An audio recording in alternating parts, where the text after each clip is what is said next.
নমস্কাৰ আপোনালোক সকলোকে স্বাগতম জনাইছো গোৰ্খা টুডে 24x7ত যোৱা ইংৰাজী 9 মে 2025 তাৰিখে উপৰি অসমৰ ডিব্ৰুগড় জিলাৰ অন্তৰ্গত দুলীয়াজানৰ ভাদৈপাচালি 3 নং চাপাতুলিত অৱস্থিত নৱজ্যোতি প্ৰাথমিক বিদ্যালয়ৰ প্ৰেক্ষাগৃহত গোৰ্খা মহিলা মঞ্চ দুলীয়াজান আঞ্চলিক সমিতিৰ উদ্যোগত ভাদৈপাচালি দৰ্থ শাখা সমিতি আৰু বৃহত্তৰ ভাদৈপাচালিবাসী ৰাইজৰ সহযোগত গোৰ্খা মহিলা মঞ্চ ভাদৈপাচালি শাখা সমিতিৰ প্ৰথম সাধাৰণ প্ৰতিনিধি সভা আয়োজন কৰা হয়। এই প্ৰতিনিধি সভাত 41 জনৰ সদস্য হৈ শক্তিশালী গোৰ্খা মহিলা মঞ্চ ভাদৈপাচালি শাখা সমিতি গঠন কৰা হয়। প্ৰথম সাধাৰণ প্ৰতিনিধি সভাৰ সভাপতিত্ব কৰে গোৰ্খা মহিলা মঞ্চ দুলীয়াজান আঞ্চলিক সমিতিৰ সভানেত্ৰী শ্ৰীমতী তুলসী ৰায় আৰু আঞ্চলিক সমিতিৰ উপসভানেত্ৰী বীণাগিৰিয়ে নিৰ্দিষ্ট বক্তা হিচাপে নিজৰ বক্তব্য দাঙি ধৰে। আনহাতে গোৰ্খা মহিলা মঞ্চৰ মুখ্য উপদেষ্টা গোপাল সিং থাপাই নিজৰ বক্তব্যত কয় যে মহিলাসকলে সামাজিক, শৈক্ষিক, সাংস্কৃতিক আৰু ৰাজনৈতিক, অৰ্থনৈতিকে ধৰি প্ৰতিটো ক্ষেত্ৰতে আগবাঢ়িব লাগে। প্ৰতিনিধি সভাত গোৰ্খা মহিলা মঞ্চ ভাদৈপাচালি শাখা সমিতিৰ নৱনিৰ্বাচিত সভানেত্ৰী হিচাপে তাৰামায়া লামা আৰু সাধাৰণ সম্পাদিকা হিচাপে অনু লামাক নিৰ্বাচিত কৰে। উক্ত প্ৰতিনিধি সভাত মুখ্য অতিথি হিচাপে উপস্থিত থাকে অসম গোৰ্খা সন্মিলন দুলীয়াজান শাখা সমিতিৰ উপসভাপতি বিষ্ণু চেত্ৰী। বিশিষ্ট অতিথি হিচাপে উপস্থিত থাকে আকচু ভাদৈ শাখাৰ সমিতিৰ সাধাৰণ সম্পাদক সুৰজ দং, মহিলা মঞ্চ দুলীয়াজান আঞ্চলিক সমিতিৰ সাংগঠনিক সম্পাদিকা অৰুণা ৰায়, প্ৰচাৰ সম্পাদিকা মনু বিশ্বকৰ্মাৰ লগতে বুদ্ধিজীৱী আৰু বহু গণ্যমান্য ব্যক্তিসকল উপস্থিত থাকে। চাওঁ আহক ডিব্ৰুগড়ৰ পৰা আমাৰ এই প্ৰতিবেদন। नमस्कार, आज मेरो नाम श्रीमती तारा लामा। म आज यो गोर्खा महिला मञ्चको नतुन पद ग्रहण गर्दैछु। पदलाई हामी सबै महिला जति मिलेर आगे बढाउन चाहन्छु। मेरो नाम श्रीमती अनु लामा हो। म आज दुलीयाजान गोर्खा महिला मञ्चको जोगेदी भएको आज भादैपाचालीको 3 नङ चापातलीको शाखा समितिको सेक्रेटरीको हिसाबमा मैले आज पद ग्रहण गरेको छु।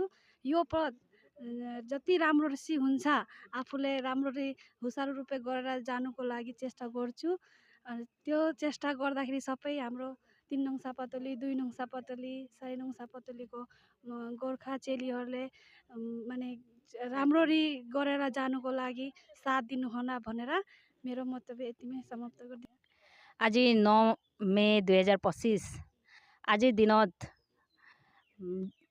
ভাদৈপাচালি 3 নং চাপাতুলি গাঁৱত আজি আমি উপস্থিত হৈ আমাৰ ভাদৈৰ অন্তৰ্গত বিভিন্ন ঠাইৰ পৰা 1 নং চাপাতুলি, 2 নং চাপাতুলি আৰু 3 নং 4 নং চাপাতুলিৰ সমূহ মহিলাসকলক লৈ আজি আমি দুলীয়াজান আঞ্চলিক গোৰ্খা মহিলা মঞ্চৰ উদ্যোগত এখনি প্ৰতিনিধি সভা অনুষ্ঠিত কৰোঁ। এই প্ৰতিনিধি সভাত আমি সংবাদ মাধ্যম চাই থকা সমূহ দৰ্শকবৃন্দলৈ গোৰ্খা মহিলা মঞ্চ দুলীয়াজান আঞ্চলিকৰ তৰফৰ পৰা আন্তৰিক অভিনন্দন জ্ঞাপন কৰিছোঁ। আৰু গোৰ্খা মহিলা মঞ্চ যেতিয়াৰ পৰা আমি আৰম্ভ কৰিছোঁ, যেতিয়াৰ পৰা আমি গোৰ্খা মহিলা মঞ্চ গঠন কৰিছোঁ, তেতিয়াৰ পৰাই আমি গোৰ্খা জাতিৰ বাবে বিভিন্ন সময়ত বিভিন্ন কাৰ্যসমূহ কৰি আহিছোঁ। জাতিৰ সংস্কৃতিক, কলা সংস্কৃতিক লৈ জাতিৰ গৌৰৱৰ কাৰণে আমি যিখিনি কাম কৰি আহিব লাগে সম্পূৰ্ণৰূপে আমি কৰি আহিছোঁ। আৰু শিক্ষা ক্ষেত্ৰতে হওক বা আৰ্থিক দিশতে হওক আমি সকলো ক্ষেত্ৰতে মহিলা মঞ্চে আমি কৰ্মসমূহ আগবঢ়াই আহিছোঁ। আৰু বিগত দিনত আমি বিভিন্ন ঠাইত আমাৰ গোৰ্খা মহিলা মঞ্চৰ শাখা সমিতি গঠন কৰিও আহিছোঁ। সেইবাবে আজি সেই মৰ্মে আজি আমাৰ দুলীয়াজান অন্তৰ্গত ভাদৈপাচালিত 3 নং চাপাতুলি স্থিত নৱজ্যোতি প্ৰাথমিক বিদ্যালয়ত আমাৰ গোৰ্খা মহিলা মঞ্চৰ শাখা সমিতি গঠনৰ বাবে আজি আমাৰ ইয়াত প্ৰথম প্ৰতিনিধি সভা আয়োজন কৰা হয়।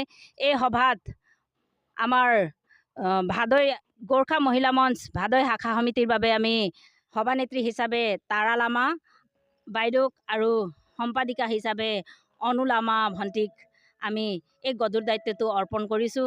এই গধুৰ দায়িত্বটো যাতে তেওঁলোকে সম্পূৰ্ণৰূপে নিষ্ঠাৰে চলাই যাব বুলি মই আশাবাদী।